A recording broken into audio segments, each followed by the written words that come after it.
7 bulan sejak kematian Sarah. 4 bulan sejak runtuhnya Akademi Sihir Seria. 2 bulan sejak Adulian menyerap inti terakhir dari penyihir cahaya tertua di benua. Dunia kini tidak lagi sama. Kota-kota besar hancur, ibu kota kerajaan tinggal puing. Para bangsawan bersembunyi, penyihir senior membelot, dan rakyat menyembah satu nama, bukan karena cinta, tetapi karena ketakutan. Adulian Siwaya tak pernah mengklaim takhta, namun semua tunduk. Tak pernah meminta pengikut, namun setiap makhluk yang melihat sihirnya memilih untuk bersujud. Ia mendirikan menara sihir raksasa di tengah reruntuhan Seria dari batu hitam yang berdenyut seperti nadi. Menara itu memancarkan energi ke seluruh penjuru benua, menghubungkan garis lei kuno yang selama ribuan tahun tersegel. Adulian kini mengendalikan jalur energi dunia. Ia menjadi pusat dari semuanya. Namun kekuasaan, sebesar apapun, selalu melahirkan kehampaan. Adulian duduk di puncak menaranya. Angin dingin bertiup, tapi tubuhnya tak lagi merasakan suhu. Di sekelilingnya hanyalah suara gema mantra dan laporan dari para pelayan sihir yang ia ciptakan sendiri. Makhluk tak bernyawa yang berjalan atas perintahnya. Setiap keputusan besar dunia kini hanya berasal dari satu orang.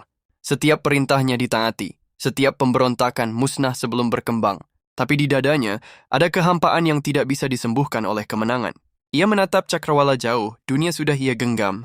Tapi itu belum cukup.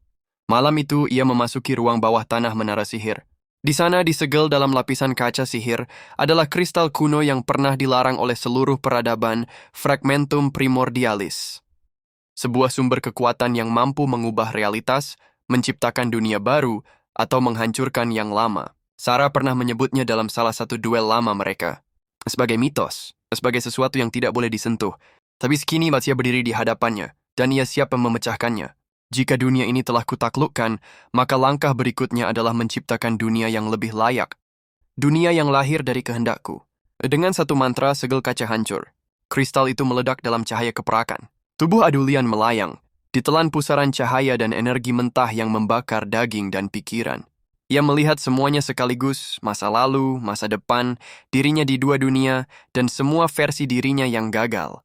Lalu ia melihat sesuatu yang tak pernah ia duga, sosok Sarah tersenyum. Tapi kali ini bukan wajah Sarah yang penuh luka. Bukan bayangannya saat ia terbunuh. Ini Sarah yang damai. Yang berdiri di taman sekolah tempat dulu mereka pernah duduk diam dalam satu bangku. Adulian, cukup. Tapi suara itu lenyap secepat ia datang. Dan Adulian kembali pada gelap. Ia terbangun di lantai, kristal telah hancur. Tapi bukan kehancuran yang ia dapatkan, melainkan jalan baru. Dengan kekuatan fragmentum, ia kini bisa merobek tabir dunia. Ia membuka celah kecil, sebuah portal ke dunia lain. Bukan ke masa lalu, bukan ke dunia sebelumnya, tapi ke semesta baru yang belum memiliki hukum sihir, belum memiliki Tuhan, kosong tanpa aturan, tanpa penolakan. Sebuah dunia yang bisa ia bentuk sejak awal. Ia menatap ke dalam portal, dan untuk pertama kalinya sejak semua ini dimulai, ia tersenyum, bukan karena kemenangan, tapi karena ia tahu bahwa permainan belum berakhir. Dunia ini hanya panggung pertama, dan kini dia siap untuk membangun kerajaan baru. Bukan sebagai penyihir, tapi sebagai pencipta.